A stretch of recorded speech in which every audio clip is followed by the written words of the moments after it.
What's up, y'all? Another Bible study, Bible reading, Luke 15. Now all the tax collectors and the sinners were coming near him to listen to him. But the Pharisees and the scribes began to grumble, saying, "This man receives sinners and eats with them." Now keep in mind, Jesus came for the sinners. He came for the lost sheep. So he told them a parable, saying, "What man among you, if he has 100 sheep, and has lost one of them, does not leave the 99 in the open pasture and go after the one which is lost until he finds it? When he has found it, he lays it on his shoulders, rejoicing. And when he comes home, he calls together his friends and his neighbors, saying to them, 'Rejoice with me, for I found my sheep which was lost.' I tell you that in the same way, there will be more joy in heaven over one sinner who repents than over 99 righteous persons who need no repentance." So you can get the gospel message out to 1,000,000 people.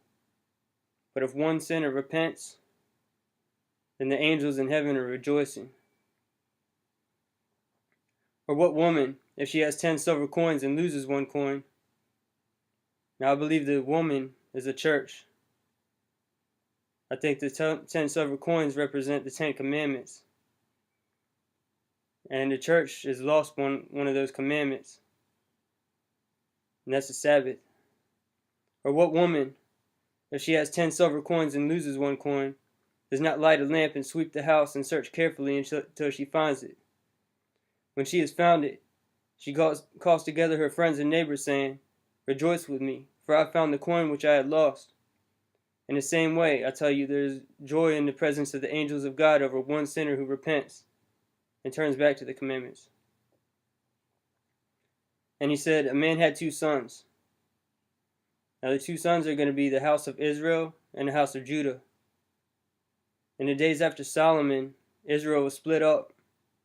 There were 10 northern tribes, that's the house of Israel, and 2 southern tribes, that's the house of Judah. The younger of them said to his father, "Father, give me a share of the estate that falls to me." So he divided his wealth between them. And not many days later, the younger son gathered everything together and went on a journey to a distant country. And there he squandered his estate with loose living. See, the house of Israel rebelled against God. God talks to his people, refers to his people in marriage language. And he divorced the house of Israel. But he didn't divorce the house of Judah. There's prophecy saying that in the end times, the house of Israel, which is Christians now, are going to come back and be one with the house of Judah, and come back and follow the commandments, follow the law, follow the Torah. Now when he had spent everything, a severe famine occurred in that country, and he began to be impoverished. Famine for truth. So he went and hired himself one of the citizens of that country, and he sent him into his fields to feed swine. And he would have gladly filled his stomach with the pods that the swine were eating, and no one was giving anything to him. But when he came to his senses, he said, "How many of my father's hired men have more than enough bread?" The bread is the doctrine, the teaching of Christ. And the teaching of Christ was the law of Moses, or the law of God. How many of my father's hired men, and I believe the hired men are people that aren't a part of the 12 tribes, that have come to faith in Jesus and are following Torah. How many of my father's hired men have more than enough bread, but I am dying here with hunger? I will get up and go to my father, and I will say to him, 'Father, I have sinned against heaven and in your sight. I am no longer worthy to be called your son. Make me as one of your hired men.' So he got up and came to his father. But while he was still a long way off, his father saw him and felt compassion for him, and ran and embraced him and kissed him. And the son said to him, 'Father, I have sinned against heaven and in your sight.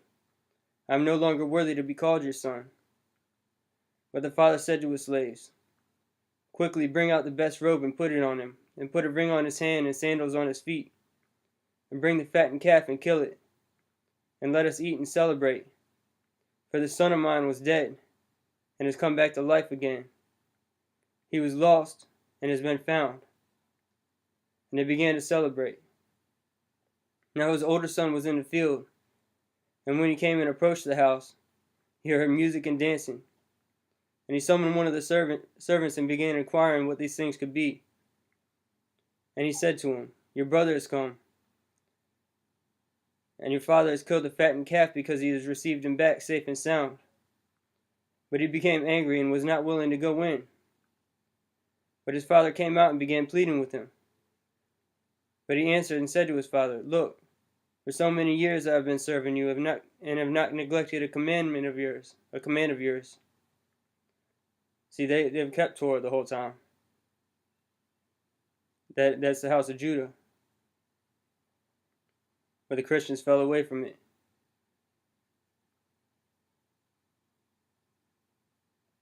And yet you have never given me a young goat, that I might celebrate with my friends. But when this son of yours came, who has devoured his wealth with prostitutes, false doctrines, you killed the fattened calf for him. And he said to him, Son, you have always been with me. The house of Judah never got divorced from God. And all that's mine is yours. But we had to celebrate and rejoice. For this brother of yours was dead, and has begun to live, and was lost, and has been found. That's the end of chapter 15. God bless you guys.